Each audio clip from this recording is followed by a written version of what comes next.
Officials say the shooter who killed 6 people at a private Christian school in Nashville, Tennessee, Monday was armed with 2 AR-15 style weapons. That kind of weapon has been used in some of the deadliest mass shootings in recent history. For more, I want to bring in Todd Frankel. He is an enterprise reporter on the Washington Post's financial desk covering people and policy. Todd recently co-authored a report for the Washington Post on AR-15s and how the weapon has become so popular and divisive. Todd, your report calls the AR-15 the American icon. What's behind its rise to dominance in the market over the past 2 decades in the U.S.? It has some great attributes that gun owners love. It's easy to shoot. It doesn't have much of a kickback, not much recoil.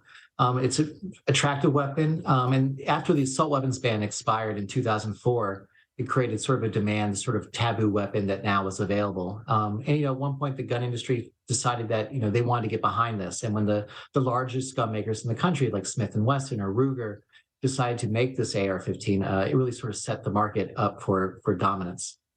And your report also details how the gun makers used video games as a marketing tool. How was that, and how effective was that?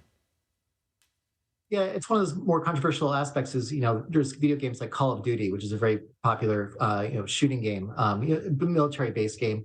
And they wanted to make it as realistic as possible. And so at, one point in the 2000s, they worked with actual gun makers to, they went out to at one point, the desert outside of Las Vegas and, recorded real guns being shot so they could capture the sound of a magazine being inserted or the bullets being ejected. And so there was a real push to make it as realistic as possible. And we talked to, gamers who, were first introduced to the AR-15 through these video games and later on designed weapons to sort of match what they played with online. And you also talked to AR-15 owners, some of whom have more than one AR-15, and what did you hear from them? It's incredibly popular.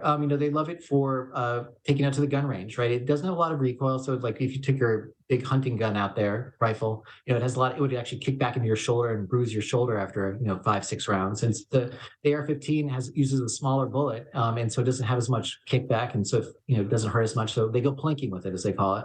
And also, it makes quite an impression on folks. And so it's good for personal defense. People feel safe with it. It's sort of been sold as this sort of aggressive weapon that has a bearing that's, just like being a soldier. And so folks like it for personal protection. I mean, it definitely has a fan base, but it also is a very controversial gun as well. And you also spoke to people who have experienced an AR shooting, not at the range. And what did they have to say?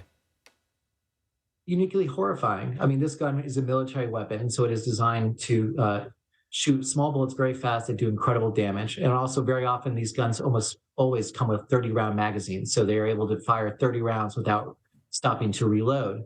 And that just makes these scenes, and that's why we have such high death tolls, is that the gunman can fire at will for so long that, the spray of bullets is this unbelievable. And so the terror that we heard from folks is just, it's hard to imagine.